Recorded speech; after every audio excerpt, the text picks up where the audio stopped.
Ah, ito ay isang CCP10C na i-upgrade natin ang trigger kit. So, ipapakita ko lang kung paano ang tamang pagpapalit at disassembly ng internal parts ng CC. So, una natin gawin ay safety check muna tayo. Tingnan natin kung unloaded ang chamber. Then, proceed tayo sa disassembly ng slide.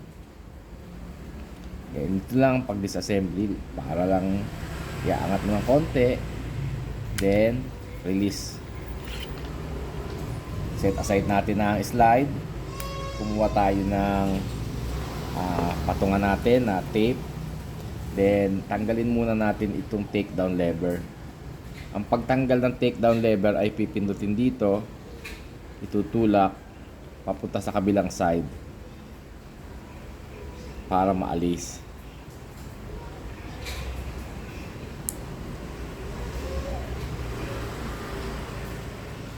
Ganyan lang po.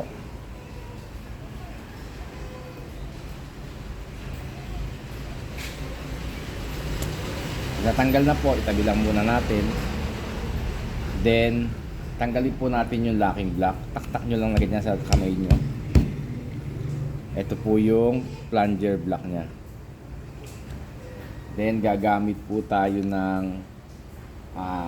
1/8 na roll pin punch para dito sa unang roll pin sa locking block. Hammer lang po natin siya, dire-diretso lang po.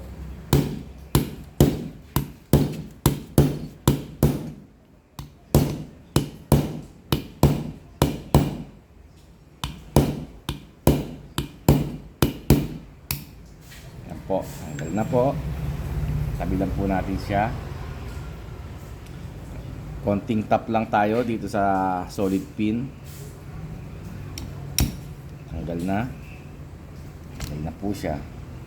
Tanggalin po natin tong locking block. Kasama po nito ay ang slide stop. Yung pong J-spring, ingatan lang natin na maalis. At para po pag ibinalik natin ay nandun pa din siya sa tamang pwesto. Tabi lang po natin siya.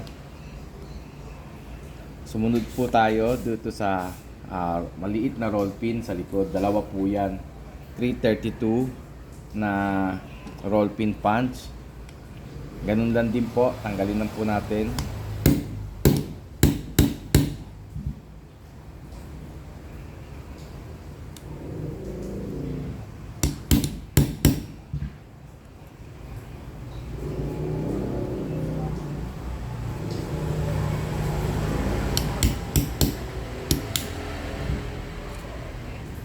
Tanggal na po. Ito pong dulo, ganun din, tanggalin din natin.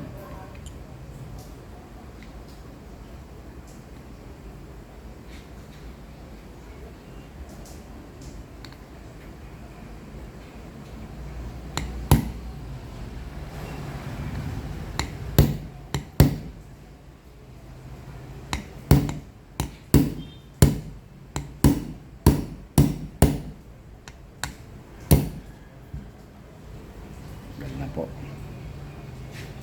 Ayan po, matatanggal na natin itong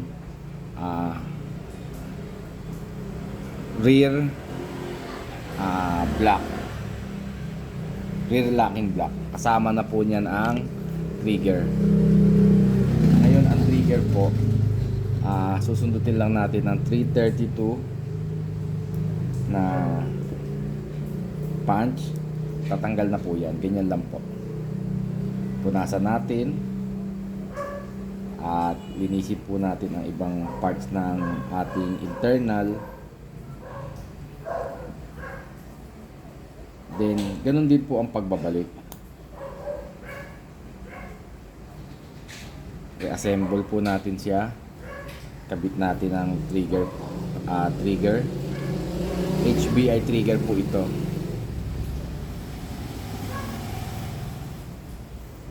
Kabit po natin.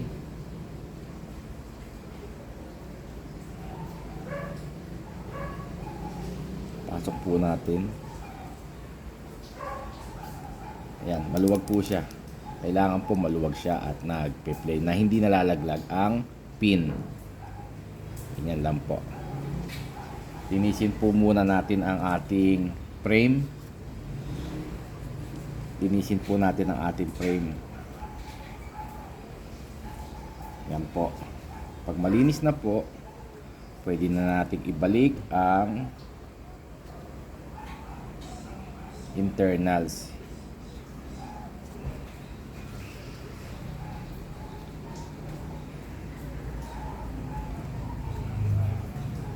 Magsimula po tayo sa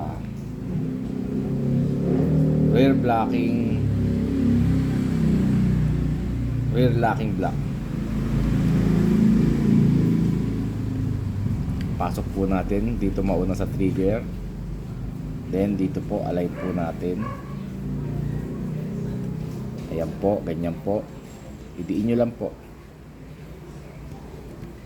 Ayan po, ganyan lang po kadali.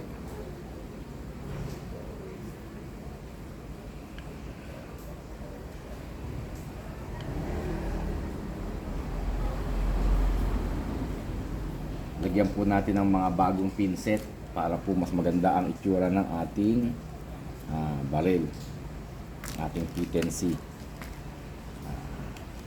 Mayroon po tayong mga bagong pinset, pero pwede rin naman po ibalik yung luma. Nga lang po kasi po may mga marka na po ito dahil nakadalawang beses ko na po itong binubuksan.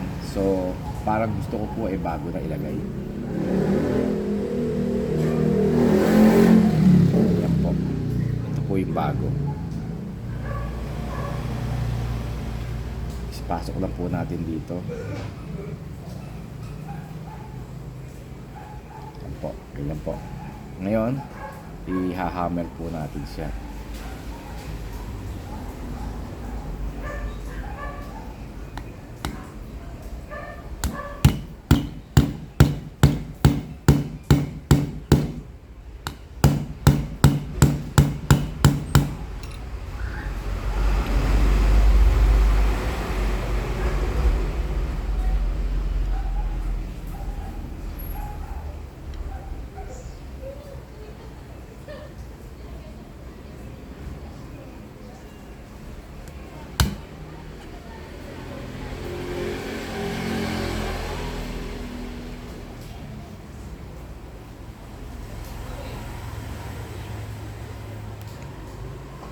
Yan po, i-align po natin.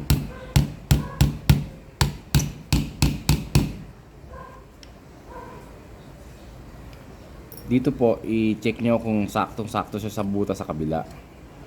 Ngayon, medyo pumapaling po yan. So, aalalayan nyo po ng konti para po mai-sakto nyo.